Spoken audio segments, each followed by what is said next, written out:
KYOTO ビデオ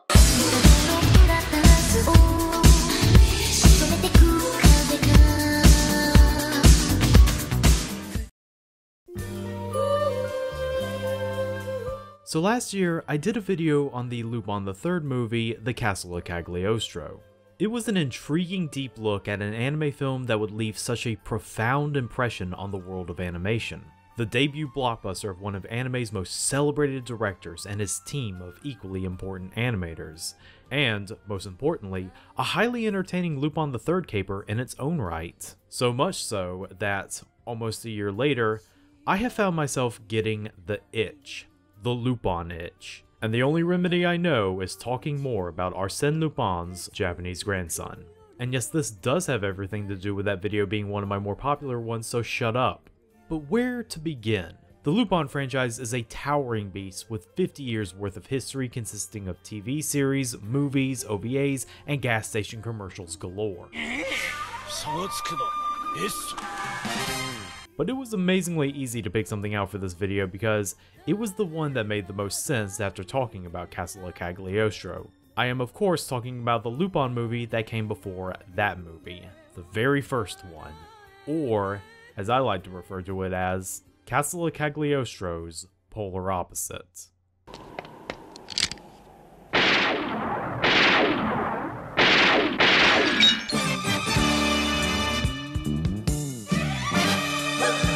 Lupin III is dead. But not really. Despite a coroner's report, Inspector Zenigata is not fooled for a second and goes to confirm that his nemesis is actually pining for the fjords.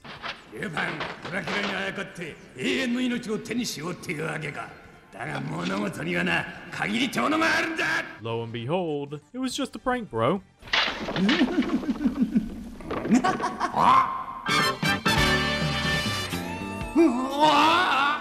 But not really. Turns out Lupin did not set up his own fake death and has zero clue why a person that has his name and looks exactly like him got executed instead of him. Lupin! 貴様は死んだんだぞ! らしいな。で、俺も参ってんのよ。奴は確かに本物のルパンだった。それは断言できる。 But they don't dwell on that too much, because that gets in the way of Lupin, Jigen, not Jigan, and Goemon trying to find a small mysterious stone in Egypt. At first glance, the stone just looks like a common rock, but it's actually the legendary Philosopher's Stone. But just as soon as our favorite band of thieves nab their targeted treasure, they, well, Lupin mostly, get double-crossed by everyone's favorite double-crosser, Fujiko Mine. ちょっとの間我慢してね。さよならルパン。あ、待て、フリコ。あらららら、ダメだなこれは。 But Fujiko is not acting alone in this venture to pilfer the Philosopher's Stone. Lured by the promise of eternal youth and beauty, Fujiko has been enlisted into the service of the enigmatic mad scientist and billionaire known as Mamo. 私の名はマモ。Who exactly is this Mamo? Why does he need the stone so badly? Will Lupin getting entangled with Fujiko for the umpteenth time be the final straw for Jigen and Goemon? And what exactly was that deal with the other Lupin being executed in Lupin's place? Released in 1978, The Mystery of Mamo is the very first Lupin III film. Well, first animated Lupin III film anyways, and while it might not be held in the same regard as the film that came afterwards, that fact alone makes it just as important as Castle of Cagliostro. In fact, depending how you look at it, Mamo might even have more recognition as a cornerstone of its respective franchise than Cagliostro. The two films are both wildly different and, in some ways, very similar. But the bluntest difference between the two is that Castle of Cagliostro is a Miyazaki film, while Mystery of Mamo is a Lupin III film. Producer and anime historian Mike Toole said it best. What Yoshikawa delivers here isn't the sanitized gee-whiz fun of a guy like Miyazaki. Instead, we've got the absolute essence of Lupin III. That's mainly what I want to talk about in reviewing this film today, because this was a film that was made with one stated goal in mind: to capture the spirit of Monkey Punch's original manga and slap it onto the silver screen. Because of this, Mystery of Mamo has its own flavor. but one that's not too spicy for the neophytes just hopping aboard the Lupin train.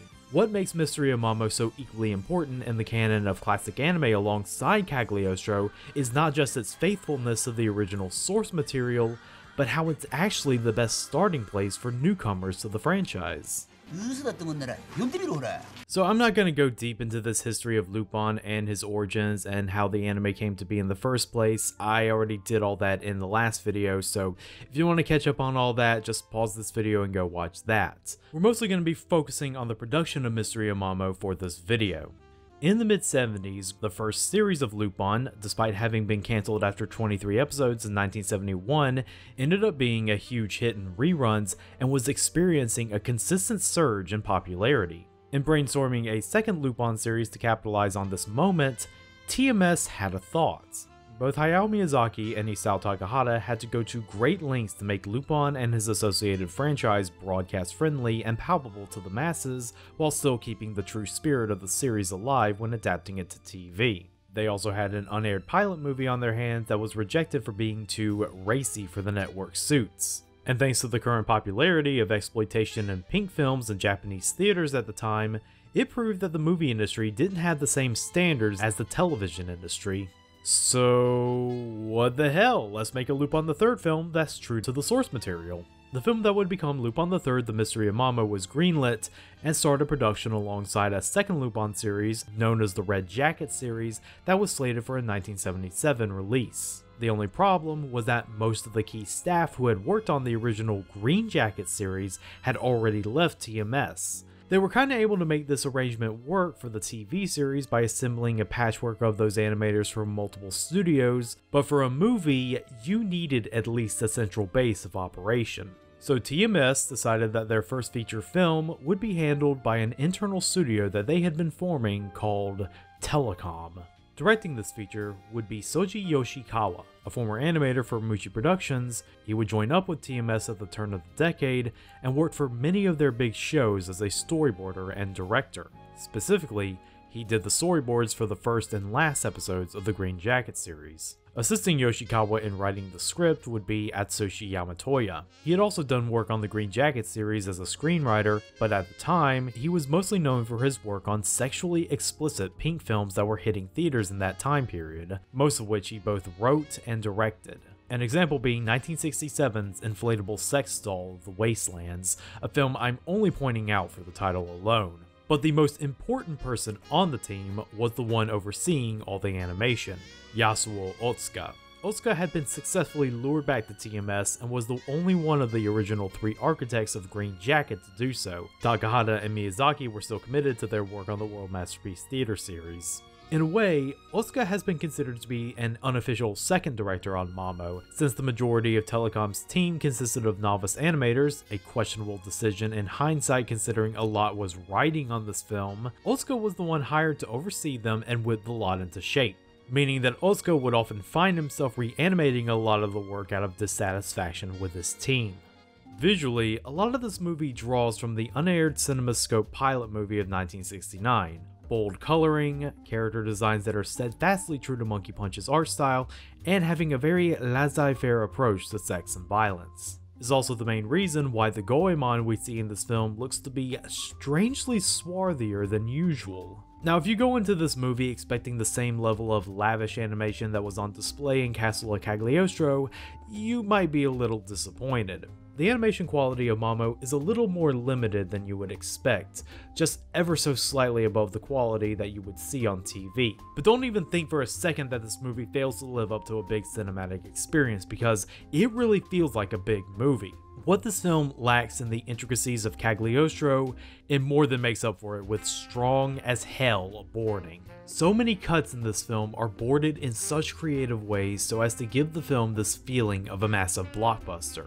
Any and all roughness melts away when you look at the effort that was made into making this film feel enormous. Yoshikawa pours a lot of ingenuity into making this film feel like an epic saga of the television series, not just by making the set pieces and action scenes larger, but also in the little things that you wouldn't notice if they were absent, but their very presence makes the movie feel a lot fuller. Like when an Apache helicopter chases Lupin through the Parisian sewers, and you can occasionally hear its blades getting nicked against the wall. We can't also forget the times in the movie where he gets inspired with portraying the more outrageous moments in the film, like cutting the cell in 3 pieces to provide a fun visual for Goemon trisecting a guy's head.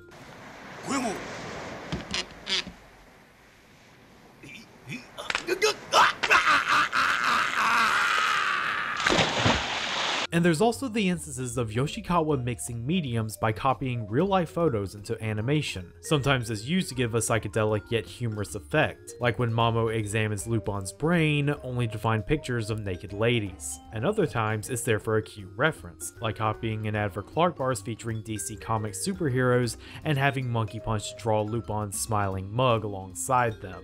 One of the many ways this movie embodies the energy of Monkey Punch's original manga is in the character designs. Whereas Miyazaki tried to make Lupin and company look to be some approximation of actual human beings, that all gets thrown to the wayside. Animation director Yuzo Aoki did the character designs for Mamo, and he really leaned into making these characters look as cartoony as possible. The designs of all the 5 main characters are exaggerated to the nth degree. Lupin in particular looks like a scarecrow with a giant lima bean for a head. And when they emote in that very unmistakable Monkey Punch way of having their jaws come completely unhinged.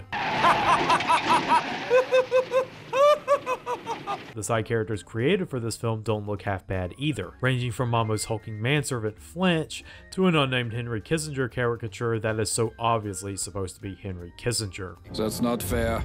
I never chose my beard. But the standout design, of course, is Mamo. It's a really unique design that looks both decrepit yet dignified, someone who invites intrigue by his very presence, all while keeping with the overall goofy tone the character designs carry. According to Yoshikawa, the inspiration for Mamo's design came from the appearance of Paul Williams in Brian De Palma's 1974 film Phantom of the Paradise, which is the most 70s thing about this movie.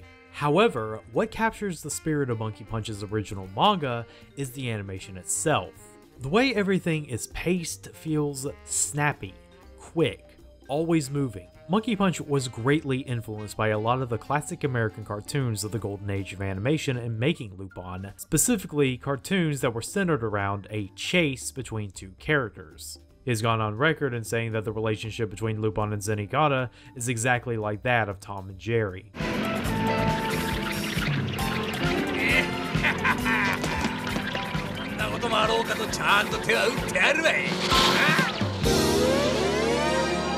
But the classic cartoon styling that I see the most in the Mystery of Mamo is the kind you find in the Bugs Bunny cartoons. Both Bugs and Lupin are these casual trickster archetypes who enjoy duping the marks of their choice, so it's no surprise Mamo has scenes that would not feel out of place from a Termite Terrace short.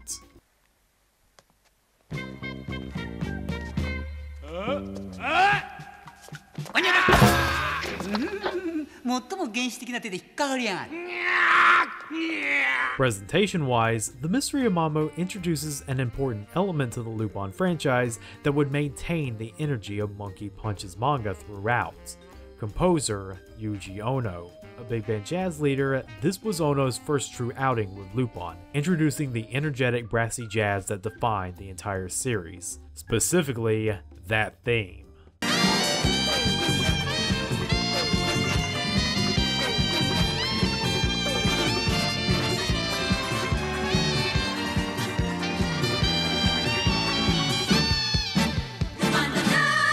I don't even need to really delve into what makes the Japanese voice acting so great because it's the entire classic Lupin voice cast. Eiko Masayama as Fujiko, どうってことないわ。ルパンは私にとって可愛い操り人形。 Makio Inouye as Goemon Ishikawa the 13th, いつものことながら無駄骨だったな。トイレ？とても付き合いきれん。帰る。 Kiyoshi Kobayashi as Jigen, それがオタクの民主主義ってやつか。それなら俺にも考えがあるぞ。なんだ。長いことモンローとハンフリー・ボガードのファンだったが今日限りだい。 Goro Naya as Inspector Zenigata,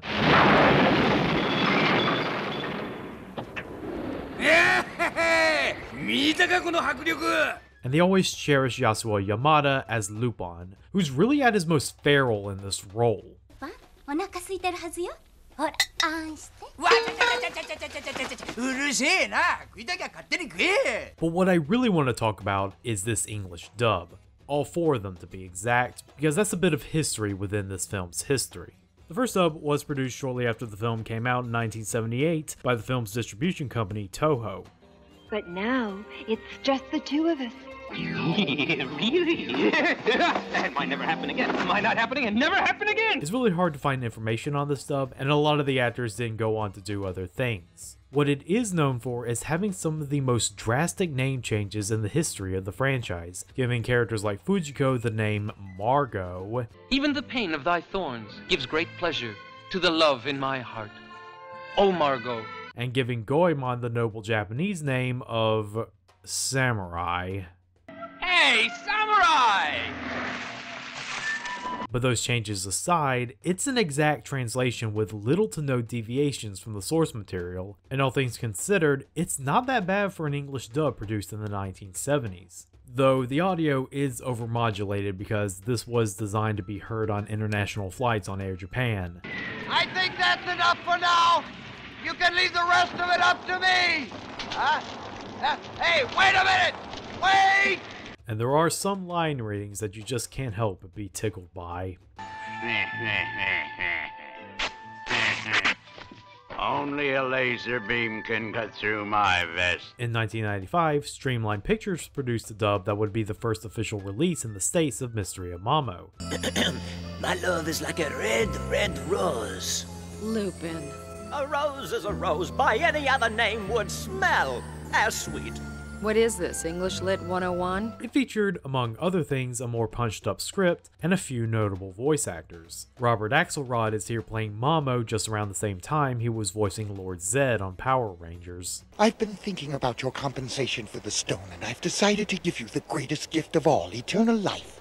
How thrilling, but if you don't mind, I'd rather you just gave me back the stone, you little wacko. And the voice of Lupin is done by Bob Bergen, who you might know as the current voice of Porky Pig. Hey, you guys are no fun anyway, always cramping my style. You were always such idealistic crooks. Hey, why don't you shave your heads and become a couple of monks, huh? Then you can spend the rest of your lives making wine and chasing altar boys! But if the Streamline dub is known for one thing, it's providing the movie's subtitle of The Mystery of Mamo. You see, when this movie was originally released in Japan, it only just went by the name Lupin III. Naturally, this was very confusing for many collectors of anime at that time. One of these collectors, Mark Merlino of the Cartoon Fantasy Organization, began using Mystery of Mamo to distinguish it from the other Lupin title he had, Castle of Cagliostro. Years later, fellow CFO member Fred Patton would take that same subtitle to Streamline when he went to go work for them, and the rest is history. Use of the Mamo subtitle has become so ubiquitous worldwide that even Japanese fans have taken to calling the movie the Mamo chapter, a subtitle they prefer over TMS's official and very spoilerific title of Lupin vs. the Clones. A year later, Manga Entertainment would put out a dub. Need a leak?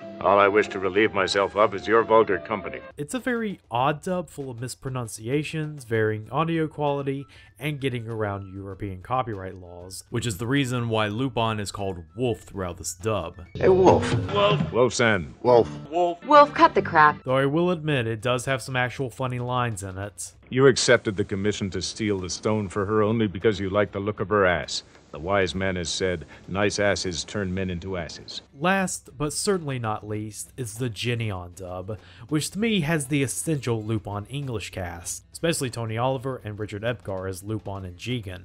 Hey, we're rich! We're rich! We're rich! Yeah! It's also the punchiest of the punchy scripts because the Geneon dub is also a gag dub that really concerns itself with being as jokey as possible. Call me a Democrat, will ya? Steroids have completely ruined croquet! Obviously, eternal life would be wasted on a vulgarian like that man there. That's not true. I eat meat. Now, I personally think this kind of dub works for the series overall, and it especially works for a wild and wacky movie like Mystery of Mamo, but like with every dub, your mileage may vary. Huh?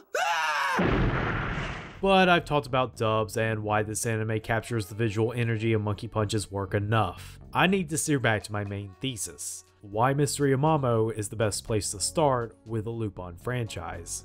It's very simple, really. The Mystery of Mamo embodies not just Monkey Punch's original manga, but the very spirit of what makes the Lupin franchise so good.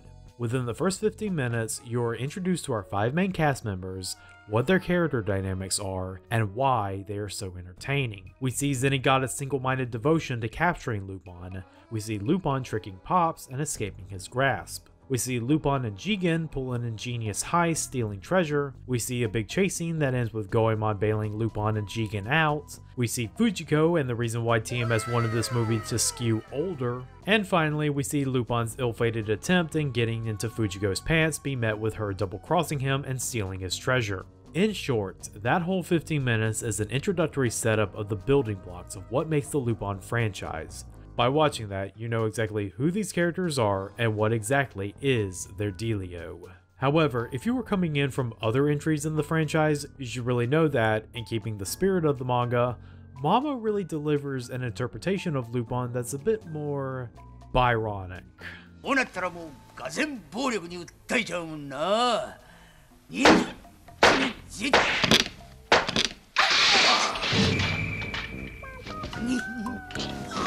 He's an anti-hero in the most classical sense, a rakish villain that's only the hero because he's up against more despicable enemies. But it's still worse for people just getting into the series because it's a reading of Lupin that's true to his core being.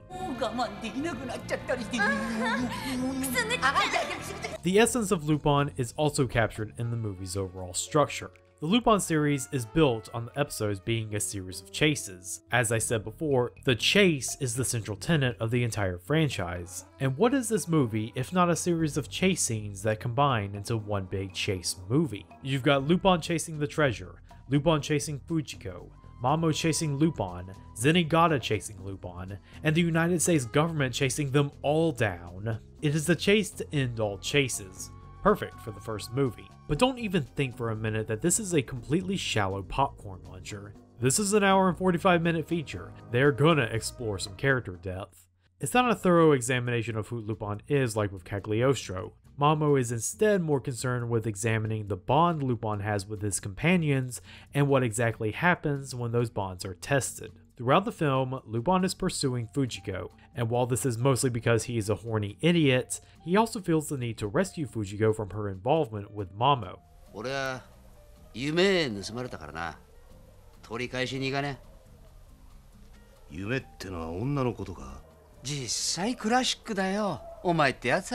And throughout the movie, we see that Fujiko is clearly manipulating Lupin through his emotional limitations. Lupin, naturally, this really becomes a sticking point for Jigen and Goemon, who know Fujiko is nothing but trouble in a miniskirt.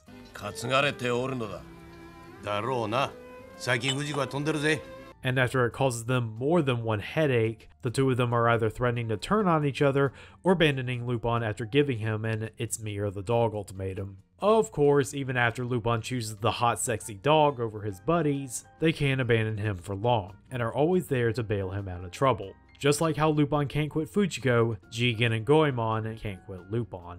Yeah, なんだかんだと言いながらも、ルパンが心配か。腐れ縁は切れそうもねえようだな。バカを言え。ルパンを他人に殺させたくはない。それだけだ。The same can be said for Fujiko, though she has her claws directly into Lupin and is using him as a means to an end to be granted eternal youth and beauty by Mamo, that motivation does not appear to be completely self-centered. Her pursuit for eternal beauty is really a manifestation of her wanting to be engaged with the sexually charged tete-a-tete between her and Lupin for as long as possible. That's why she completely abandons Mamo's offer when his deal involved killing all life on Earth so that he and Fujiko can become the next Adam and Eve. Her plan for eternal youth needs to involve Lupin, or it's no dice. Lupin と一緒でなきゃごめんだわ。Fujiko. そりゃ永遠の若さは欲しいわ。でも私長生きしてヨボヨボになったルパンを見たくないもの。All of this cements the main theme of Mamo, which is the opposite of Cagliostro. Cagliostro is all about looking wistfully back at the past and musing about how this game can't go on forever. Mamo instead is about looking towards the future and shouting to the heavens about how this game will go on forever. The characters will not allow it otherwise. ひとまず逃げよう。仲のいいこと。どこまで行っても追われる身か。 With all that said, I do find myself preferring Cagliostro stories over Mamo's because it's the stronger of the two narratively. Mamo's plot, meanwhile, feels a little messier by comparison. I mean, the idea of Lupin taking on what appears to be a mysterious, almost godlike entity that appears to have both mastered magic and science is a good formula for a big movie plot, one that leads to a lot of intrigue and globetrotting. But it feels like Yoshikawa and Yamatoya are driven by this need to make this movie feel like Lupin's biggest adventure yet. A need they try to meet by filling the movie with as much raised stakes and enormous plot twists as they can. And the end product is a movie that feels a little overstuffed. Namely, all the stuff with our titular villain. Mamo is the presence that drives the plot forward, and the writers know this. They could have easily just made him a mysterious mad scientist who has a ton of resources to have unlocked the secret of immortality. But that's not enough. This is a big movie. So why not have his character be the centerpiece for these multiple big crazy plot twists? And it results in a movie that gets crazier and crazier leading up to the end. So it turns out that Mamo is not only an ingenious scientist that has been cloning some of history's most important figures, but has supposedly been around since the beginning of time and has kept himself alive through his process of cloning. Not only that, but he has been responsible for every single event in human history, being mankind's own puppet master for the past millennia and shaping the world as we know it. Not only that, but it is revealed later that the reason for Mamo's decrepit appearance is because each of his own clones have been degenerating slowly, and that his ultimate plan is to launch all nuclear missiles in the world to kill off all human life and restart the world with him and Fujiko being the progenitors of the new mankind. Not only that, but when Lupin foils his plot, Mamo reveals his true form as a gigantic Dr. Wheelo-esque brain in a jar, whose contingency plan is to blast off into space where he hopes to find a planet that will give him eternal life. It is a lot. And because Mamo and his associated plot twists nearly swallow the story whole, it leaves a lot of things introduced in the movie falling between the cracks. There's a clone of Hitler introduced in this movie, and it's a complete afterthought. And you know that whole thing the movie started with that one Lupin being executed? That gets resolved really quickly with Mamo just casually telling Lupin that that was a clone and that he is still the real Lupin. では最後に教えてやろう。処刑されたのはコピーの方さ。君は確かにオリジナルのルパンだ。安心して死ぬがいい。 It's a plot point that gets introduced with a lot of fanfare in the beginning and is barely chewed over before being quickly resolved at the ass end of the climax, like the writers just realizing that they needed to wrap that shit up after giving it so much play in the beginning. Ultimately, whether or not Mystery of Mamo is better than Castle of Cagliostro is entirely dependent on what you are looking for. If you're looking for an anime with a good story, I would suggest Cagliostro. But if you are looking for a crazy anime that represents the franchise it is part of the best, you really can't go wrong with Mamo. What Mamo truly is the entire story arc of the anime TV series put all into one movie. This makes it an excellent primer of what the Lupin III series is about, and what makes it so appealing in the first place. With Lupin III being TMS's most successful franchise, it feels right that this was their first feature film, the biggest and best introduction to Lupin III in all its crazy glory. Lupin! 早く逃げた方がいいわよ。ひでえの。女とはああいうもんで。